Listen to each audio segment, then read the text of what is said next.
Thanks, it's a pleasure to be here and nice to see some familiar faces already. I've been working on the island over the last year actually, so I know quite a few of you. But my hat today is one of fellow coach, and I wanted to share some thoughts and ideas with you, really from my journey. I started off at Loughborough University studying sports science after making the international team for athletics. I was top in the country in Britain for javelin. And that was purely by chance. It was down to my PE teacher who had the insistence that every single pupil tried as many different sports as possible. And I really had no intention of throwing javelins. I hadn't come across it. My parents didn't do sport particularly. But yeah, the PE teacher actually got us out 1,500 metres running in the morning, I seem to remember. I barely lasted. And then we did javelin straight after. And for some unknown reason, I could throw it twice as far as anyone else. Unbelievable. All of a sudden, from a 13-year-old fairly gangly lad with big feet, grown to 6 foot, pretty weedy body and tripping over myself, I actually had a bit of identity. I actually had people coming up, my mates, saying, wow, that was good. And I began to feel a bit better about myself simply because I was enjoying having a bit of an identity from sport. So javelin for me was my salvation, I suppose. It was my focus and my enjoyment. And as soon as I started training a little bit, in fact, for my birthday, I got a javelin for my 14th birthday, as you do, of course, as a 14-year-old. I started to train fairly hard. As I say, I got to top in the country at 18, and then I was meeting people a little bit bigger than me, I have to say. So from the age of 18 onwards, I was competing internationally, made the senior team, but up until 86, I was beginning to come across people who were bigger and bigger and bigger, including Mr. Steve Backley, as a 14-year-old who I was throwing against, who was just excelling. To cut a long story short, I ended up coaching more and more. I realised I wasn't going to make it at the highest level. It is limited a bit by size, but I was quite satisfied. I was happy and content and comfortable with the level that I was throwing at, but realised I could probably help other people better than helping myself. The sports science degree I did at Loughborough was really to help myself initially, but it fast became apparent I could use that to help others. So I actually became eventually national javelin coach for the British team in the 90s, and working with Steve and Mick and the top 10 men, it was a fascinating time. And it was an interesting time from the sense that we had 5 people in those days throwing over the current top-ranked javelin thrower that we have today, would you believe? People were just feeding off this squad and group atmosphere, that we created a culture, unbeknowingly really, that was one of plenty of banter, but really hard work and really quite focused work. So Steve was excelling, he was being pushed by Mick, he was being pushed by the others, and the whole group just moved on. It was a nice feel to this, and learnt a lot from the dynamics of it. I personally not only had javelin in the summer, but I also had bobsleigh in the winter. And that's me, number 2 in the bobsleigh with my head firmly down.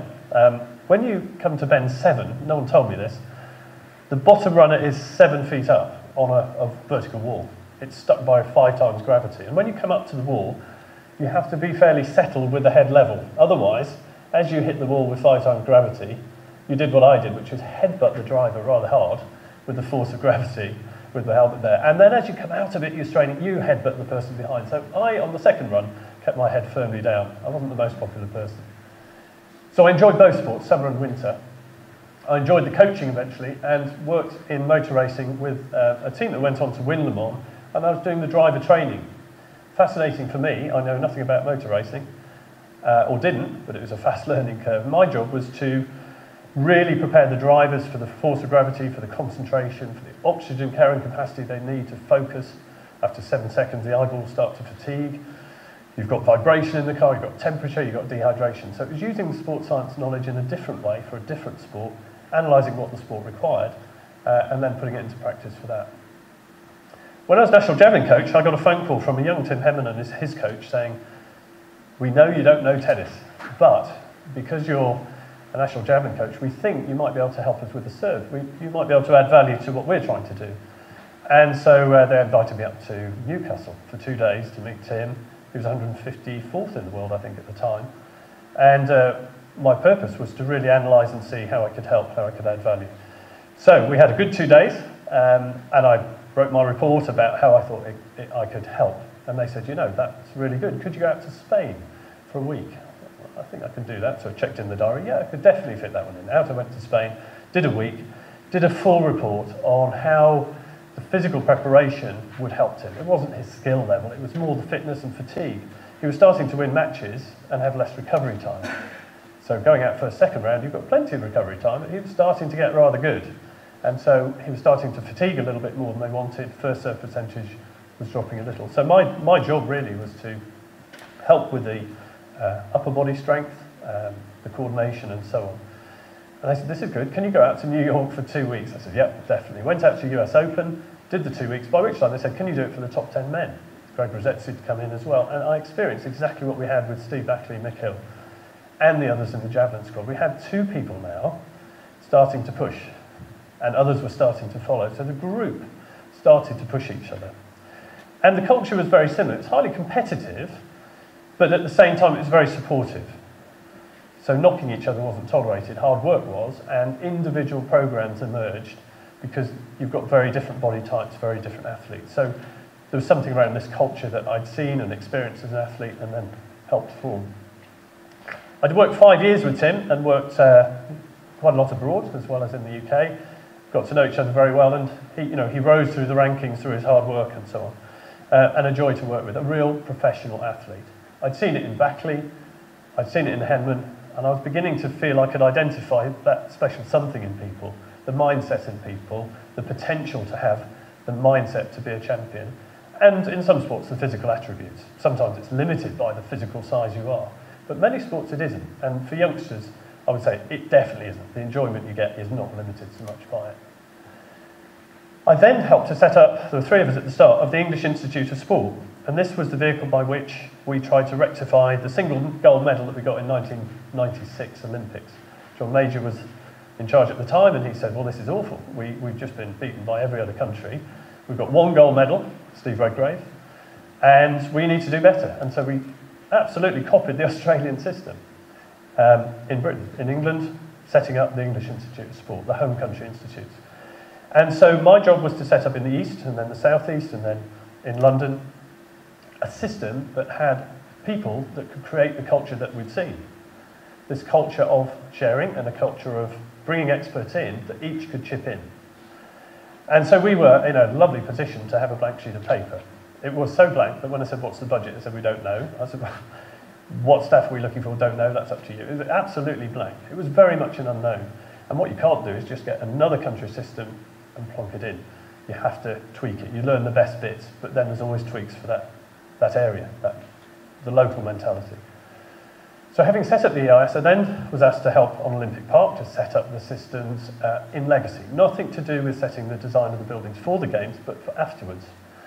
So people can learn in those environments. So there's education in there. There's going to be an interactive museum in there. And more importantly, in a way, how are those buildings that are many millions of pounds going to be used effectively afterwards for the whole pathway, from participation in what was a very deprived borough in Newenham mainly, but there's 5 boroughs, 5 Olympic boroughs, right through to excellence. And there was this dilemma. I remember at the time I had conversations with people, well, we're not bothered about high performance sport. We need people who can't even get food on the table. It's a really deprived area. There's about 100 languages spoken in a 2.5 mile radius of Olympics Park. 2.2 million people live in a 2-mile radius. This is a different dynamic. To sell the message of a pathway, to give opportunities, was quite clear in my mind. It's no better or worse when you've got someone starting or at the high end. It's to be celebrated at both. And the example I gave, I remember to a counsellor, was imagine a lad from Newenham jumping into the pool after the Olympics in Legacy, and imagine he could swim. Imagine the coach would say, wow, this boy really has potential. The option is he would have to move away from the borough, move away from home to progress. Or he could progress here. He could stay at home. Other people could progress, and progress as far and as long as on the path, his talent and his desire enabled him. So that's a strong message, and I think that's the culture that we've set, and certainly the Sports Commission is a good example of this pathway. So while I'm here talking about performance coaching at a performance coaching conference, I'm mindful also that the lessons can cascade down and there's benefit right the way along the line. More recently, 3 years ago, started this looking after the Olympic programme with the Olympic Performance Group for shooting, another sport I knew nothing about. Again, a phone call randomly. A random phone call from someone who said, look, we've had a massive funding cut, 76%, we have no program, we have no staff, but we know that from your background you might be able to help us. We're not sure how exactly, but come and meet. And so they said, could you work for 6 months to put forward a plan, pull a plan together and get some money from UK sport, something they have confidence in. So I did that. What I found is some great coaches. They just needed a bit of putting together and a joy to work with. And that attracted 1.2 million and eventually 2.4 million, which was enough money for a small, compact, very efficient programme for British shooting, the top ones to go through, to target a medal, that was our target, at London 2012. I'm always very conscious that behind the scenes of a plan is actually individuals, so it's up to the individuals to perform. And sure enough, as you'll see a little bit later, we had a great win with Peter performing out of his skin, and as kind of we'd hoped and expected. But the interesting thing with Peter is by helping to set up a culture that's very individual for him, as we do for all the athletes, he went from not even shooting 6 years before to a gold medal. That's kind of unheard of.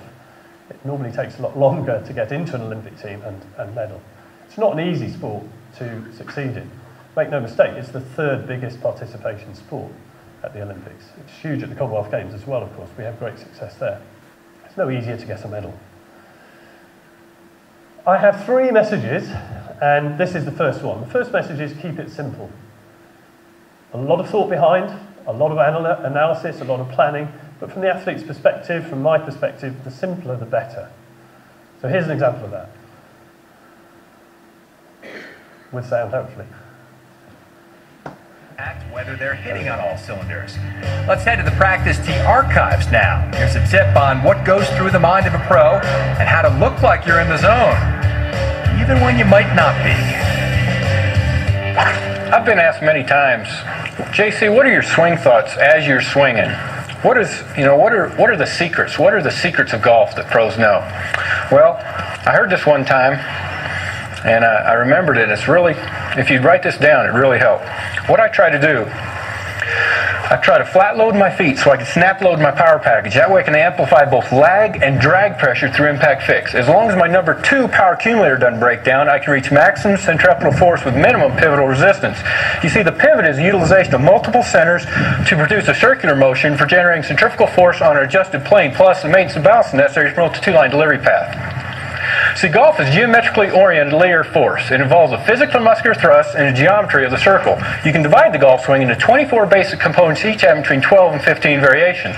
Now, when you think of all this and you get it all set, hopefully you'll hit shots like this.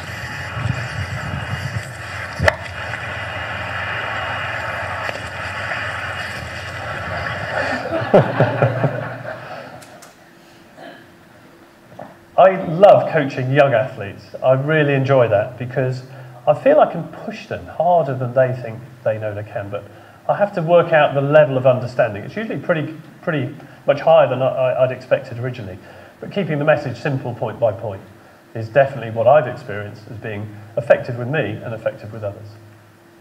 The second is to focus on what really matters. It's very easy to put lots of time and effort in, but maybe there's time and effort and money that's spent on things that aren't so effective.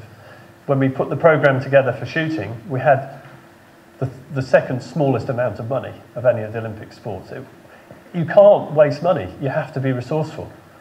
And when I was throwing, it was pre-lottery days. So when I was throwing, we were throwing off cinders, and I was training off cinders, which slipped. So my technique was changing. So I went down to the Bird's Eye factory in Lowestoft and got a donation of a conveyor belt, one that had worn out, and tacked it down with roofer's bolts, with the help of my dad. And so I had my own all-weather strip to train on. I think if you have the money, sometimes you don't think resourcefully. So think of what really matters and focus on it.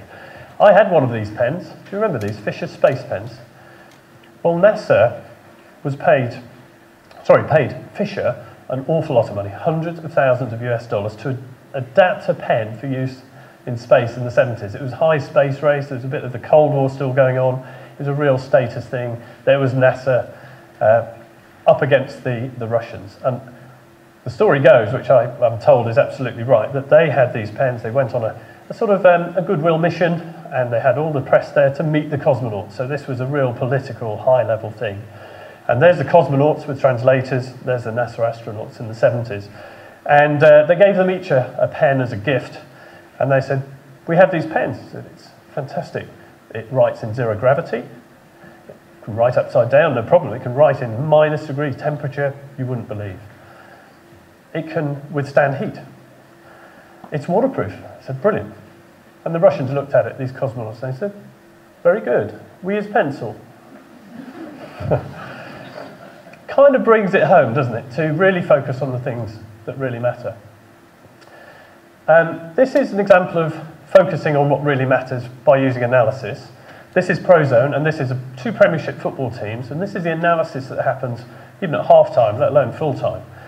Every player is tracked by 7 cameras around the ground. Every player is marked and can be tagged so that every distance is covered, is recorded by each player, and at certain speeds. The highest for Premiership is 15 kilometres in 90 minutes, and normally it's about 11. So if you're training a footballer, you need kind of to know what your goal is. You know, how fit is fit enough? 450 directional changes are over 120 degrees in a Premiership game. So knowing that fact, you can actually put in quite smart programs. And guess what? You don't actually need Prozone to get enough information on hockey and football and the other sports. You can use performance analysis systems which exist in the schools here.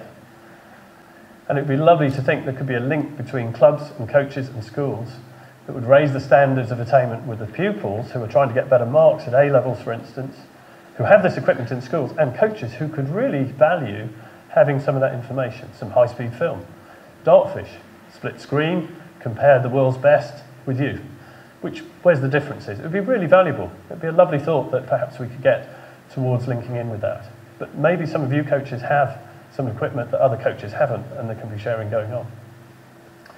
Tennis, 300 to 500 bursts of energy, 60% of VO2 max for singles, 3.2 seconds per point on grass, etc., etc. That's what I did. I just analysed what the sport requires, not knowing tennis. I did the same with the drivers, and it's not a bad approach to really focus on what really matters, rather than just train. And now we've got a series of people and experts that we're assembling that can add to this, that have that bits of the jigsaw of information that are now starting to come together and actually help with the Rising Stars, the high performance program. With Henman, this was back in '98. Using a company, Lucent Technology, I could pull off stats. It's an overhead heat camera. This was at the World Championships in Hanover.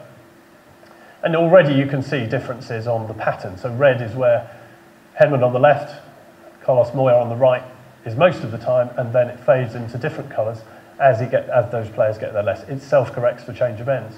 So you can see Henman coming in, serving and volleying, coming into the net more, Moya playing more on the baseline. So if Henman's serving and volleying, someone's got to do one of 2 options. Either a passing shot, because he's close to the net, or a lob. Passing shot is pretty quick, and you can anticipate. Chances are it'll be a lob. The only problem is you've got to be able to move backwards a little bit, then sideways, then turn, not just running forwards. And he wasn't great at that at the start, but a lot of the work we did was around analysing the movement he needed to beat opponents on certain surfaces.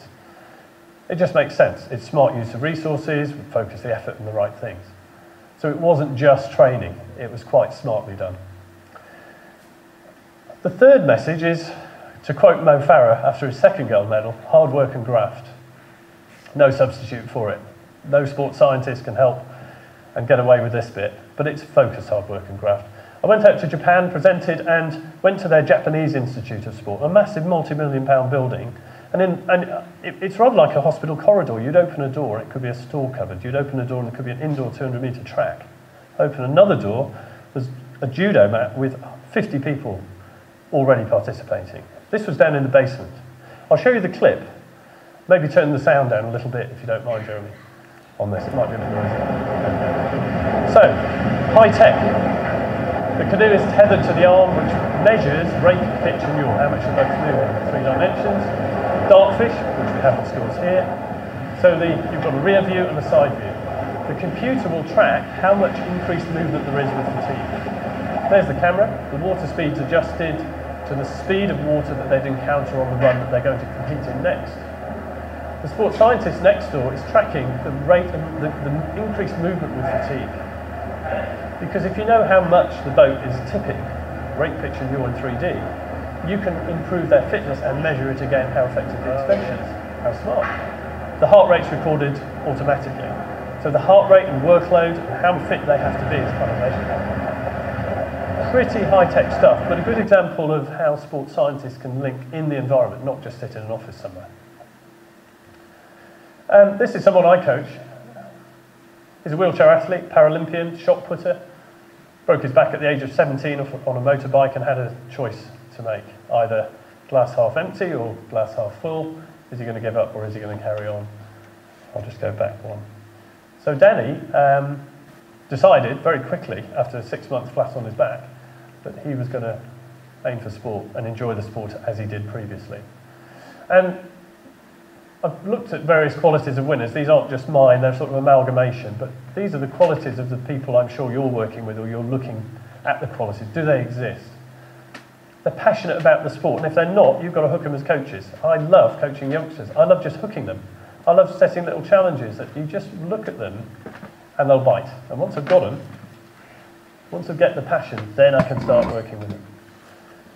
There's a confidence that comes with preparation, not just being cocky and confident, but preparing well, and confident knowing that you're doing the right things, having faith in a coach and being confident that that's absolutely right for them. And consistent quality, not just going through the hours of training, but smart training, focusing on the things that matter. So consistent quality. Plans A and B, I'll give you a good example. Bill Sweetnam was the former performance director of swimming, and I used to work with Karen Pickering doing some land-based training for her. She lived 50 miles away. I'd see her at 7:30 in the morning. She'd already have trained at 5:30 on her first session. And Bill, on a training camp prior to a previous Olympics, got them, he said, you've got to be there at 6 a.m. in the foyer of the hotel abroad, because the bus is going to pick you up. Got everyone lined up at 6, no one late. He said, bring your goggles out, snapped everyone. So bad luck, goggles are broken, but the bus is still leaving. This is still the dry run for the Olympics. We're doing the same timetable. Deal with it. The next time, they got wise to this. They thought, they know what's going to happen now. Spare pairs of absolutely everything. So there they were, 6 a.m. on another dry run. Very confident. He didn't break anything. He didn't check anything. He got on the bus. But then, after 10 minutes, the bus started to run out of fuel, supposedly, and stopped. He said, bad luck, bus has broken down, but you're still swimming in 45 minutes. The test was not to deal with absolutely everything. You can't anticipate. The test was, can you hold it, control it? Can you work out what's in your control and what's out of your control? If a official transport breaks down, no problem, the competition will wait. Don't let the adrenaline rush, don't panic, no need. However, if you haven't prepared and you haven't got a spare set of something, no one's going to wait for you. But don't panic, because if you plan for everything, plan A and plan B, there's no need to worry. Pretty good lesson to learn. I used that with the Javelin squad and we had lots of fun. This is exactly what we do with Danny as well. Excuse me. Johanna's at the back, great photo. Hard work and graft, working pretty much at full stretch on occasions. And congratulations again on your selection for the next national squad up. So we have a team helping Johanna on the Rising Stars programme to add value very smartly to what's needed. So the smartness of knowing exactly what the requirements are for your event, just as motor racing, just as the javelin, just as tennis, knowing exactly what it requires is a prerequisite to really smart training. Train for the worst case scenario. That's exactly what's happening. Keeping it simple and quality work, focus on the things that matters, and I see Dennis here as well. This was a session that we did with Erica, also on the Rising Stars programme. And Erica had been training for many years at GB International Rower, who had various PB lifts and various sets and reps. But Dennis spotted very quickly there was something he could add value to, and it was all quality. And because we used a high-speed camera, we could just show her and say, what do you see? Instead of saying immediately, do this and do this, very simply, we could say, what do you see? It does two things. First of all, tunes into what the person sees. You know what level they're at, which is high level in this case. But secondly, they'll probably spot it themselves, which is far better than saying. So the athlete becomes more independent. You guide, but it's far better for an athlete to be independent. I noticed it when I was working with England Athletics, and I was mentoring 14 coaches. Mick Hill was one of them, actually. After he retired, he became a coach and very successful. So as national coach mentor, that was the technique I particularly liked to help coaches with, so that they could enable independent athletes to develop. And what got me going was, if you go to a javelin competition, all the coaches are down the end of the run-up and they're giving signals, oh, keep your arm up. Get your left down sooner. They give about 5 things, some of these coaches, the moment before someone's competing. They're going, not really the greatest thing to do. And these are high level, this is at English schools. Amazing. So making an independent athlete by using the techniques, bit of sports science analysis, but there's no substitute for excellent coaching and attention to detail. And she improved dramatically on this one. Of course, things don't always go right. And again, we've got a team of people here that can respond quickly. It's already in place when things don't go so well. Occupational hazard of high-speed cycling. James McLaughlin broke a severe break on his collarbone. He was abroad. He was scanned, operated on within 48 hours of landing back in Guernsey. Can't guarantee it for everyone, but it was a slick and successful, literally, operation to get him back quickly and swiftly as one of the talented athletes on the island. And Lee, looking very relaxed. I think we must have stretched the photo, either that or we've eaten a lot. But prior to the Olympics, using a hypoxic tent to reduce the oxygen content, to force more red blood cells to be produced to pick up oxygen, is a kind of a standard way within the running fraternity, but it's not widely seen or known. And so the Commission helped with a specific thing that helped performance. And I'd like to just share a few things about the Olympic experience with one athlete, as a few examples of what I've just said. This is Peter Wilson. Peter's world is shotgun and it's double trap. You might not have seen it, but basically 2 clay targets fire out of the ground and he has to pick 2 off pretty quickly. They come out at the same time. And you have 200 of those if you make final. And so that's your golden target. No one's ever done it, 200 out of 200, because they do move around a bit. And you might not think you have to be particularly fit, but when I say every shot he does pushes 20 kilos of load hard, like being punched into his shoulder, and he shoots 10,000 rounds, there's a certain amount of fitness needed, the weight of the gun, the smoothness of movement. And similar to the drivers, the ability to keep oxygen going. If he's not fit, you stagnate, your concentration goes, and if your eyesight goes, then you're going to lose. So jerky movements, poor eyesight, low oxygenation of the blood vessels, very, very poor for shooting. So this is what he does. This was his life for 6 years. He only picked up shooting, by the way, because he had an injury in squash. Because he injured his left arm when he was doing squash as a scholar. He won a sports scholarship at Millfield. The physio said, you need to do some static isometric contraction work on the left. And someone said, oh, come shooting. And the physio said, actually, that's quite good. He fell into shooting by chance. So this is what he does, day after day, year after year. And he's a perfectionist. What he's doing is spacing to see where exactly these clays he feels are going to come out. He's going to go through the same pre-shot routine. You could time it to 100th of a second. Doesn't matter where it is. It could be pretty much on your own, no spectators, it's just hours and hours of repetitive work in the same time frame. And you know what pressure does to you. Here's no pressure. You're in the zone. It's relaxed. It's fun. You concentrate on what you're working on. Put it into more competitive situations, and it's a different ball game altogether. So this was the practice at the Olympics. Immediately, you can see a different backdrop. This was at Woolwich, a purpose-built venue, which, because it was in a city, not in a field, the falling shot had to be contained. There's a road behind. So are the barracks. So this was unique. And it has a big effect because the backdrop is key to the lenses that you would put in to make those orange clays shine. On a bright day, they shine, they're easy to see. On a dull day, cloudy day, much, much harder. So we used a vision specialist to do 2 things. First of all, work out the filters, and secondly, to use a computer tracking system to train more concentration and pick out certain things. So we'll do everything to help the vision, but you have to train in the unique situations. Same time frame, different conditions. Dealing with the unexpected, like this, which was during a World Cup event. We went out to Arizona in March. And you get these mini tornadoes appearing, and I'm going, wow, look, there's a tornado. And they'll say, yeah, buddy, they're here all the time. And they carry on shooting. like that. Amazing. So for us to be in environments where different things happen and coping with the unexpected, instead of Bill Sweetenham snapping the goggles, we can actually do that by putting them in different conditions. So this was a World Cup event, and despite all these conditions, there's one very good thing out here, and that is that the vision, the visibility is high. Very bright, very clear sky, consistent backdrop. The result was absolutely fantastic.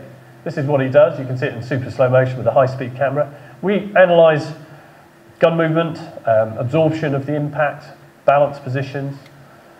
So you'll see 2 orange clays coming out of the ground, firing in front of him. He has to pick those off. And even the time between shots.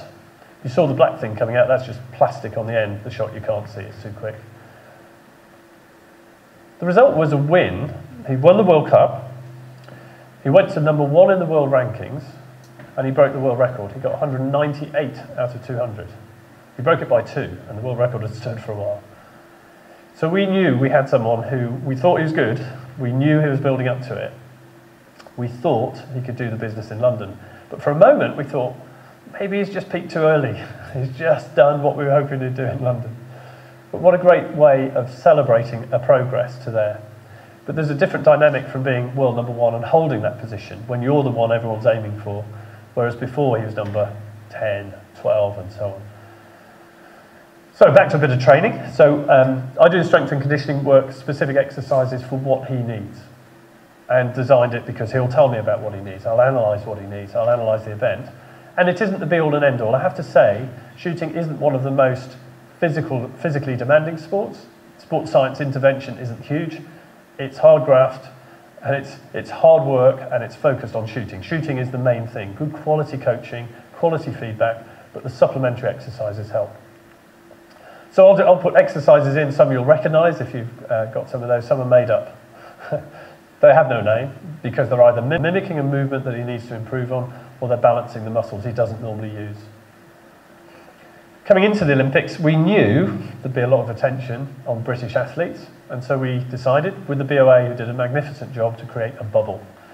And it was bubble to bubble. We created a bubble around Peter and the athletes, and they transported in the bus to Woolwich in a bubble, trying to minimise distractions and keep it as normal as possible.